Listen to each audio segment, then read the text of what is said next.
Boa noite, Mauro. Boa noite, Sérgio. Inicialmente, parabenizar a todos os servidores públicos pelo seu dia, pelo nosso dia. Acredito que, mesmo com todas as dificuldades, temos que comemorar e valorizar cada vez mais aqueles que lutam pelo crescimento do país, pela valorização do Estado brasileiro.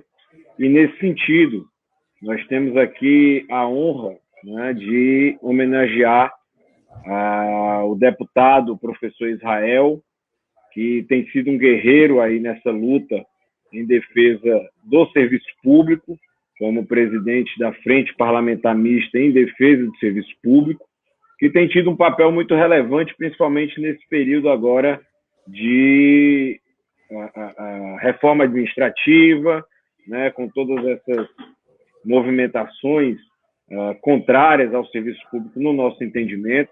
Nós entendemos que a PEC 32 não é positiva, ela não traz aperfeiçoamentos ao serviço público, pelo contrário, ela busca um enfraquecimento e gerar um sentimento cada vez maior contrário ao serviço público. Nós que somos da advocacia pública federal, sabemos a importância que o exercício da atividade pública tem para o desenvolvimento do país, em especial nesse período de pandemia. Nós tivemos aí um reforço na atuação junto ao Ministério da Saúde, na liberação de insumos para o combate ao coronavírus. Estamos participando, inclusive, da produção, né, do encaminhamento para a produção de vacina, e tudo isso no momento em que a gente vê iniciativas contrárias ao serviço público, isso é muito ruim. Então, nesse sentido, o papel da Frente Parlamentar, em conjunto com o FONACAT, que é o Fórum Nacional das Carreiras Típicas de Estado, ganha muita importância, principalmente no sentido de fazer esse contraponto de dentro do Congresso Nacional. E, nesse ponto, o professor Israel tem sido um guerreiro nessa luta em defesa do serviço público, em conjunto com vários outros parlamentares que também estão aí nos ajudando nessa luta. E, na pessoa dele, também homenageia os professores, né, que é uma categoria que ele representa no Congresso Nacional, e sendo essa homenagem, obviamente, estendida a todos os servidores públicos brasileiros. Então, fica aqui o meu agradecimento e parabenizo ao professor Israel por esse reconhecimento na sua luta em defesa do serviço público. Senhoras e senhores, boa noite. Eu quero expressar o meu imenso orgulho por ter recebido essa premiação hoje, o Prêmio Relevância. Quero agradecer imensamente a todas as entidades que estão participando dessa premiação, a Agência Servidores, a ANAF, agradecer as palavras gentis do presidente Marcelino, que além de ser presidente da ANAF, é também o vice-presidente do FONACAT e um dos maiores entusiastas da nossa Servir Brasil, que é a Frente Parlamentar Mista de Defesa do Serviço Público Brasileiro. Nós temos um trabalho muito árduo, um trabalho muito difícil. Desde o ano passado, com a reforma previdenciária, nós organizamos essa frente parlamentar para tentarmos barrar certas injustiças contra os servidores. Propostas muitas vezes embasadas no excessivo culto ao ideário liberal e também embasadas em preconceitos contra o serviço público. E desde 2019 nós percebemos que havia no seio do governo recém-instalado no Palácio do Planalto uma postura de adversário dos servidores.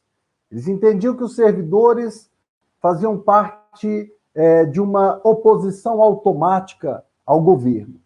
E por isso o tratamento recebido pelos servidores desde o início de 2019, talvez até um pouco antes, tenha sido tão agressivo. Recentemente me perguntaram se a Frente Parlamentar Mista em Defesa do Serviço Público não poderia melhorar o clima de negociações com o governo.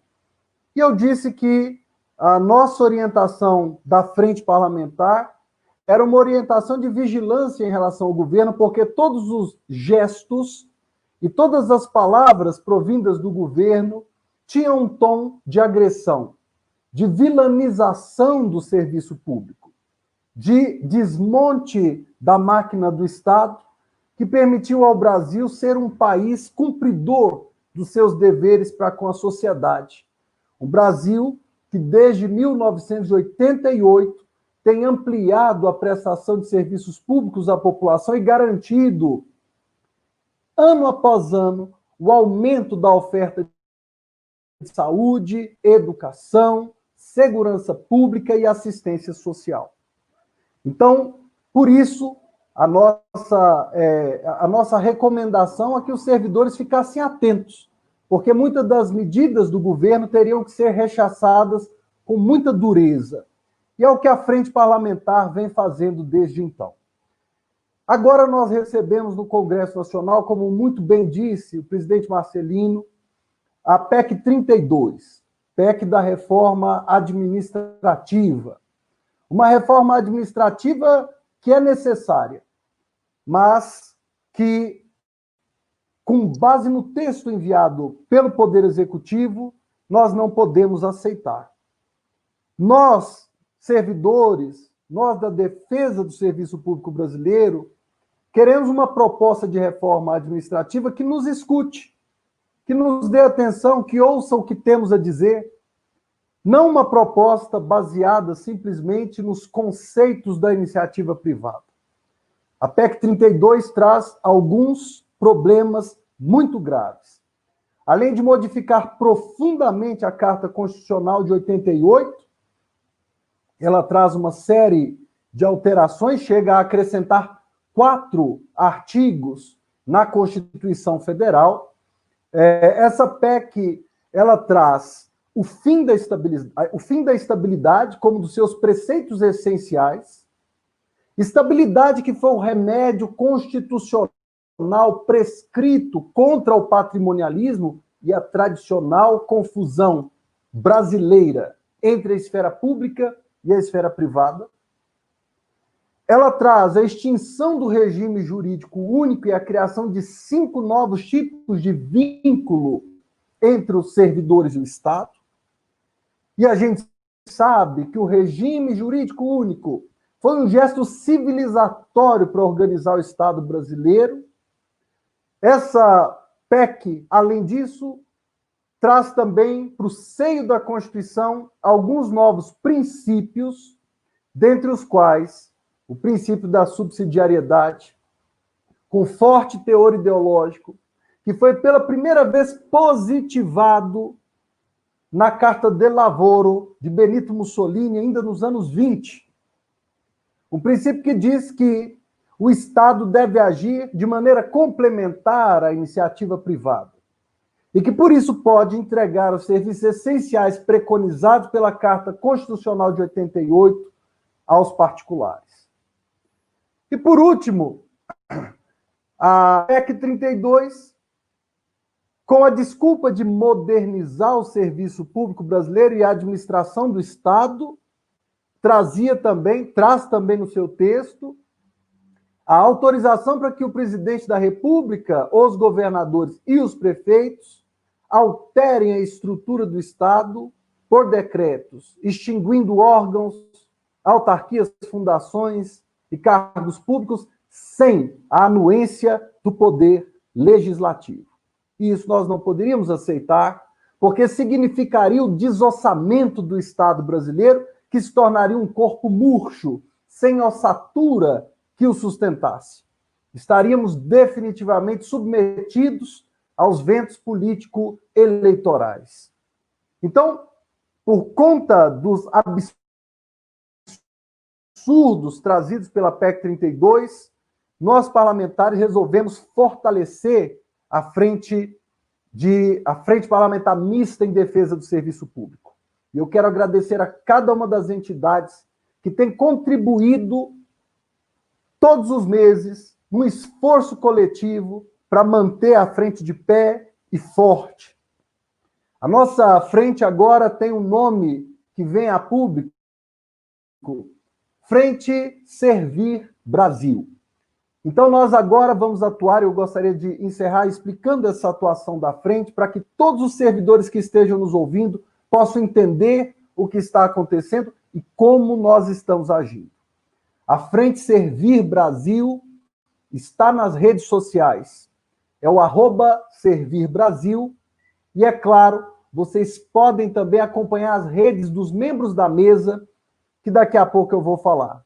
A minha rede todos já conhecem, @ProfIsrael, porque eu tenho passado as informações mais quentes sobre a reforma administrativa, diariamente pelo Instagram, pelo Twitter e pelo Facebook, @ProfIsrael. A nossa frente também tem um WhatsApp para você fazer suas perguntas e receber respostas mais rapidamente. Portanto, todos os servidores que estão nos acompanhando podem mandar um oi para o nosso WhatsApp, é o 61 98194 4521, com a pergunta que bem desejar, e vai receber resposta desde que anote o número telefônico na agenda do seu telefone, como se fosse um amigo seu, porque é isso que a frente do serviço público é. Ela é sua amiga. A nossa frente tem algumas linhas de atuação, sendo a primeira delas a produção de dados confiáveis. Nós vivemos na era da pós-verdade. Nós vivemos na era da distorção dos fatos e das informações. Nós vivemos sob o governo que chegou ao poder com memes do WhatsApp. Essa é a verdade. E que não se furtará a usar desse expediente desleal para convencer a opinião pública de suas decisões equivocadas. Portanto, a nossa frente produziu, até agora, 13 cartilhas e cadernos com estudos aprofundados dentro dos parâmetros estatísticos, acadêmicos e científicos, para que os servidores possam ter acesso às informações e rebaterem as falácias e mitos contra o serviço público nas suas redes sociais e nos seus jantares de família. Nós estamos em guerra de comunicação.